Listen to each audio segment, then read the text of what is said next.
I currently hold the office of Senate District 37. So, of course, my track record, my voting record is what best demonstrates what I've been doing for the past 8 years.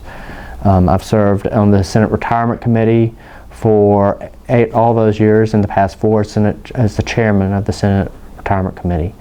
We've made progress in our retirement thing with funding. You've got to pay off the debt, which we're correcting decades of not funding. But my experience of doing that, as to why, we have great potential in the state of Louisiana and in Shreveport-Bossier, but we have to focus on creating an environment to make us a job-friendly. We need private sector jobs in the Shreveport-Bossier area in the state of Louisiana. We need to fund education. We need to fund K through 12, higher ed, early childhood. We also need to be able to fund infrastructure and healthcare. But that all comes with creating a tax base. And unless you can attract those private sector jobs, those businesses, you'll never have the tax base to be able to fund the vital services that government needs to be able to provide.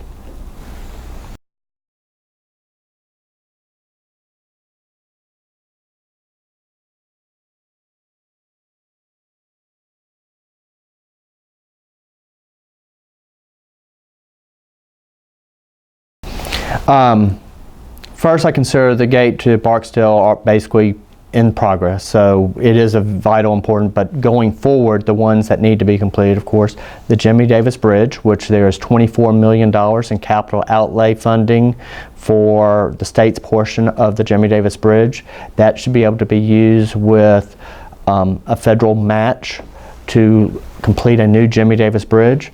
The completion of I-49 is very important. With the passage of Act 443, we secured $100 million in funding from the state of Louisiana. That also, being an interstate project, should be able to use federal funds with that, the match of the state and the federal portion, to complete that 3.8 mile segment, which needs to be done. And then, of course, the main corridor is I-20. I-20 through Bossier needs to be redone. It narrows down, it's in horrible shape, and it needs to be addressed. Now, funding of this. Of course, we passed Act 443, which provides $700 million across the state for infrastructure projects, but we do need to have a reoccurring revenue. One of the bills I proposed this past year, which unfortunately did not pass and didn't have the support of the administration, was using the 0.45 sales tax and rededicating that over a period of years to infrastructure. The state of Texas basically has the same gas tax as the state of Louisiana does, but they also dedicate a half a penny of sales tax to infrastructure. This is something that if we would rededicate that 0.45 to infrastructure, it would fund that we need to fund infrastructure, but also let's DOTD demonstrate to the citizens of Louisiana that they can be good stewards, that they're going to put the money that is dedicated to roads and bridges and infrastructure to those projects and prove that they can do that, and then take that down the road. Is that something that we need to continue to do, or is it something that we don't? But we've got to invest in our infrastructure. Our cars are more efficient. More and more vehicles are becoming electric, so if we think that we can do it simply with a gas tax, I don't believe that is the way to go. I think it's something with the current existing sales tax that could be used to help fund our infrastructure across the state of Louisiana, and that's something that we've got to invest in. It's something that's an obligation of government to have good infrastructure.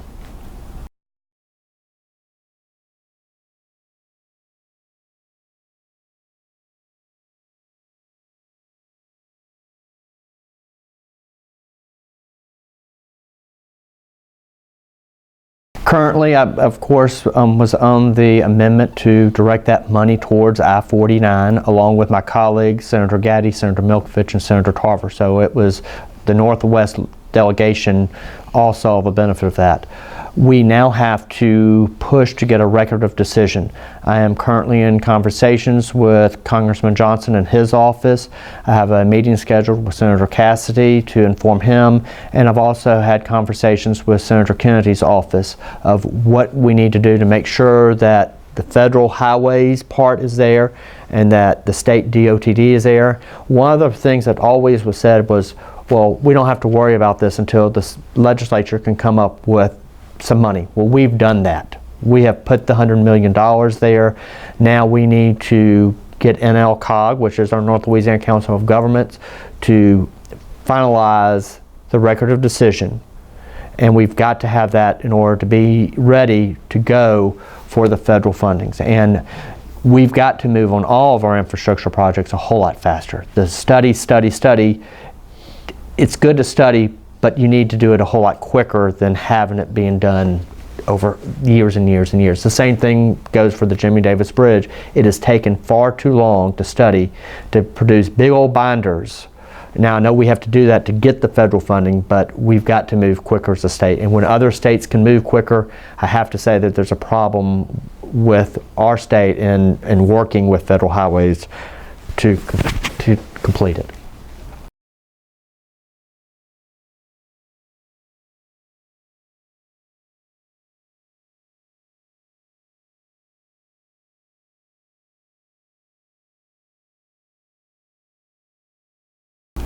We did address our issue. One of the problems that the state does is we basically back ourselves into a corner. And that's what you saw with the renewal of the 0.45 and going back to 2016 when it was a going forward $2 billion deficit. That's not a deficit that is actually happened. One of the things that happens when they do budgeting, they project that if you did everything today, next year, and everything had a 4% increase, that would be your deficit. Well, that doesn't happen in government. We basically said that was a projected deficit. It wasn't say $2 billion. There was a problem, so we had to address it.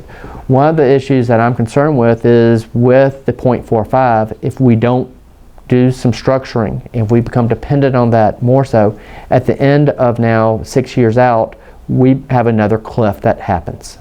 That was one of the proposals of, if we can wean ourselves off that 0.45, put it towards infrastructure, we wouldn't have a cliff down the road.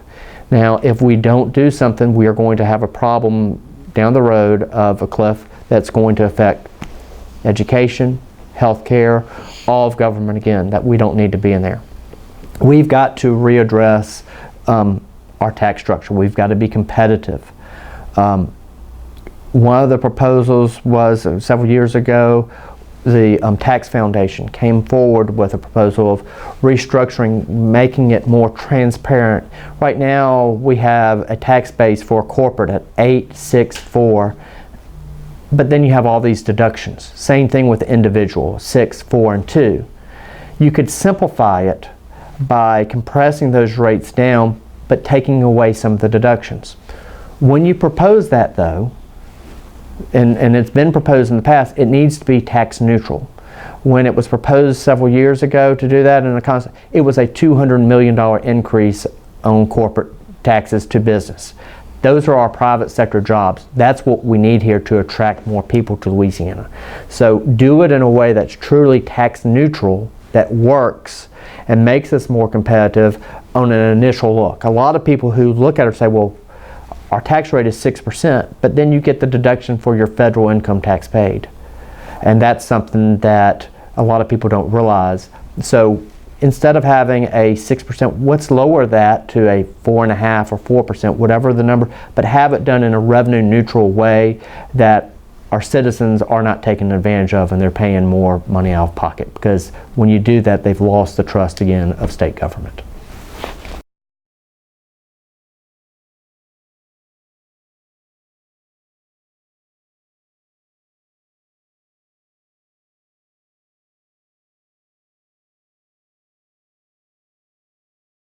The Constitutional Convention is something that a lot of people in elected office throw out there as this will solve everything.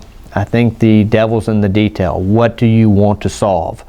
I think if you really got into those issues that you wanted to solve, you could solve that through a constitutional amendment to the legislature, which would be far less expensive than going into a constitutional convention.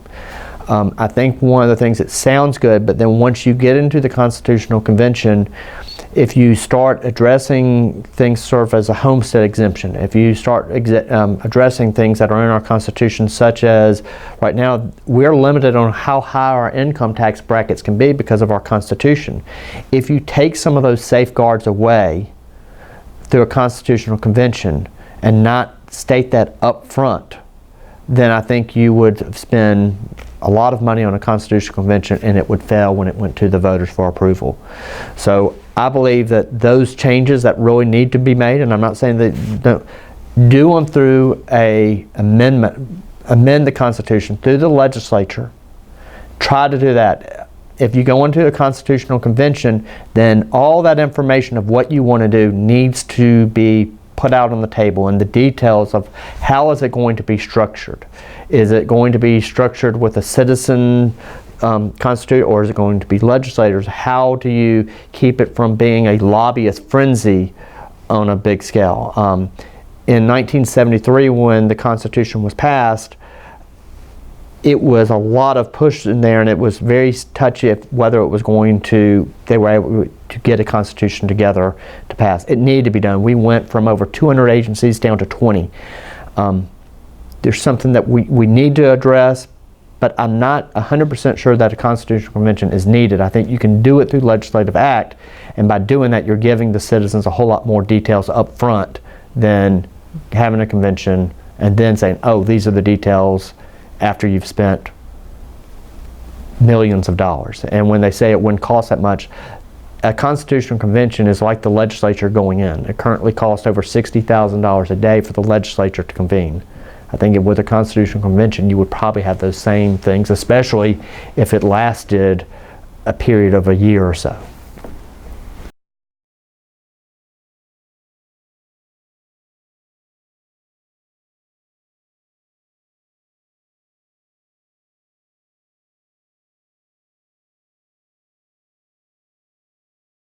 This has been a fight this past legislative session that we need to fund early childhood education.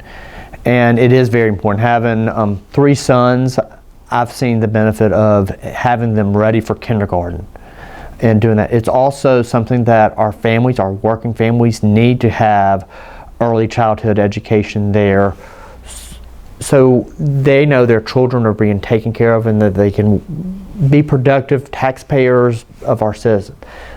The actual legislation, I would say that there are a lot of groups that have done a tremendous amount of study on this, from Cable and for Public Affairs Research Council, that we've embraced, that we need to follow their lead. The reoccurring funding is going to be something that we're going to need to work on. I mean, it's going to be an added expense, and that was the big debate this past year. Do we spend more money on early childhood, or do we put it all to K through 12? And fortunately, we were able to do both. But we need to focus on those early years so our children are ready. Now, this needs to be something that is actually early childhood education. It does not need to be that we are basically a babysitting service. It needs to have credibility behind it, and I think our Board of Elementary and Secondary Education realizes that. I think Secretary John White realized that early childhood education is truly education and not babysitting.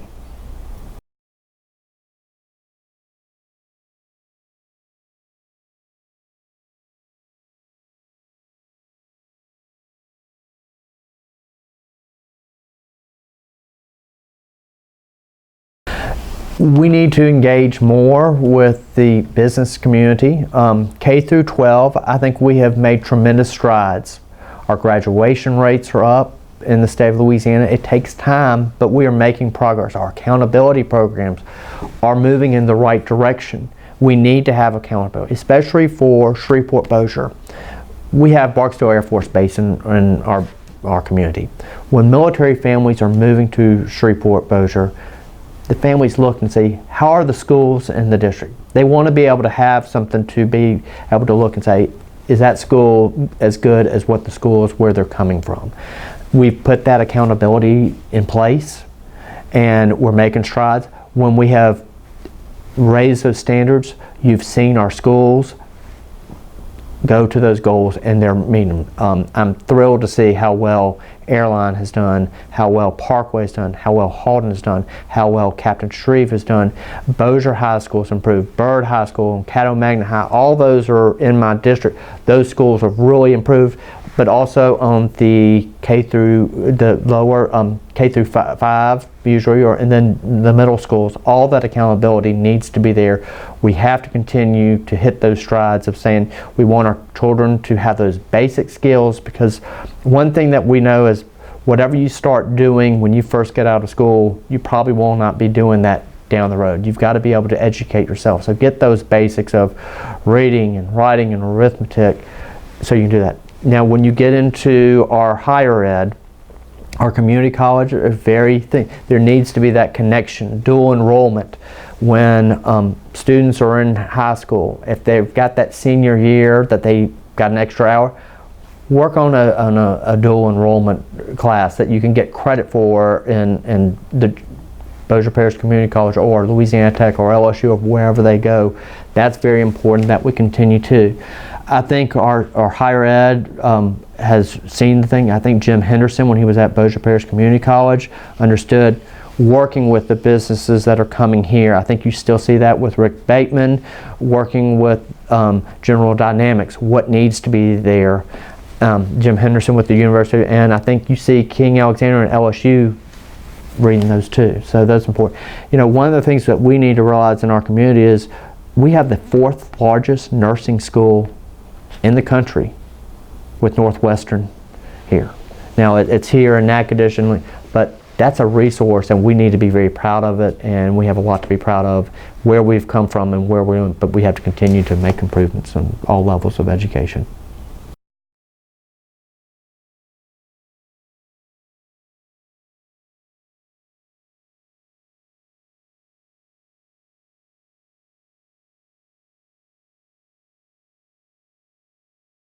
We are making great strides as the chairman of the Senate Retirement Committee. We are making strides on our pension obligations. We are making payments. They are actuarially sound. Some of our pensions are statewide are close to 100% funded. One of the things that we all need to realize whenever you're saving, whether you're working for the state or whether you're in the private sector, is retirement and funding your retirement is expensive. You need to put probably about 15% of your salary away towards savings every year and do it at an early age. We are making strides on our pension thing.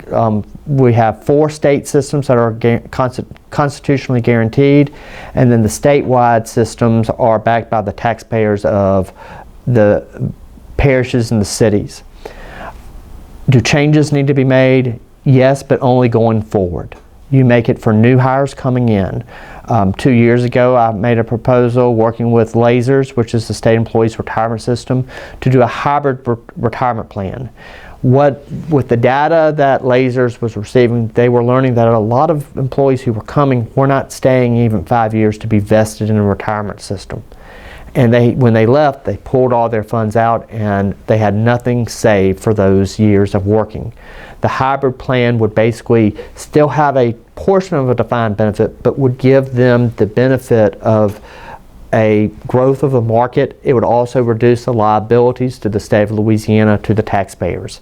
It's something that I think we need to continue to embrace. Unfortunately, when this made it through 2 committees, the administration objected to it, and it wasn't able to move forward. But we've got to look at our retirement systems of how to solve these problems. But I will say we have made tremendous strides. We are paying for decades of not funding our retirement systems, and with this we will have the initial unfunded accrued liability paid off by 2029. We are changing our assumptions to be more conservative, bringing down our assumed rate of return on investments. Constantly we have our actuaries looking at our retirement systems of mortality tables. They do an experience study every 5 years to make sure their assumptions are correct, that what they're saying in the mortality tables to investments to inflation are all done. So I feel confident that we've been disciplined in our approach to our retirement system, but I think we do need to look at the world is changing, and we need to evolve our retirement systems to meet those needs for future employees.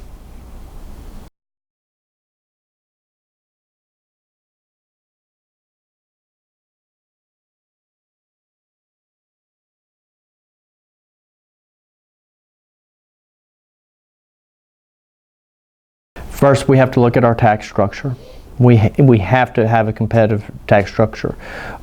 If we don't have a competitive tax structure, we can have the best education system in the world, but if our students who graduate from our schools go to Texas to work, we're losing that. We need to have it where the businesses want to be here, that those students will find jobs here. It takes time, but we have to address our tax structure.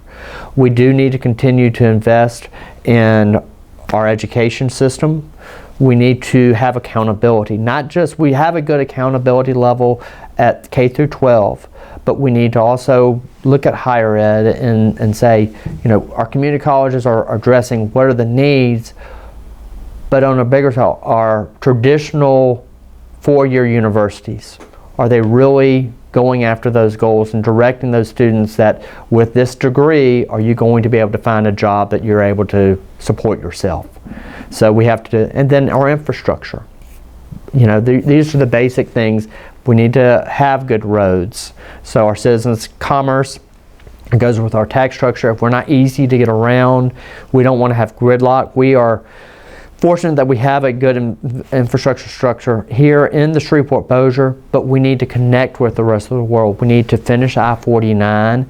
We need to be supportive of taking the Red River further north, if that's something that Arkansas and Texas wants to do, and continue to invest in that. Our rail service with KCS here, it's important that we also embrace that, to realize, you know, sometimes people get upset about an 18-wheeler going down the road or a train going down, but that's commerce, and those are jobs that are related to that, and that's moving around. We want that activity in the Shreveport-Bossier and in the state of Louisiana.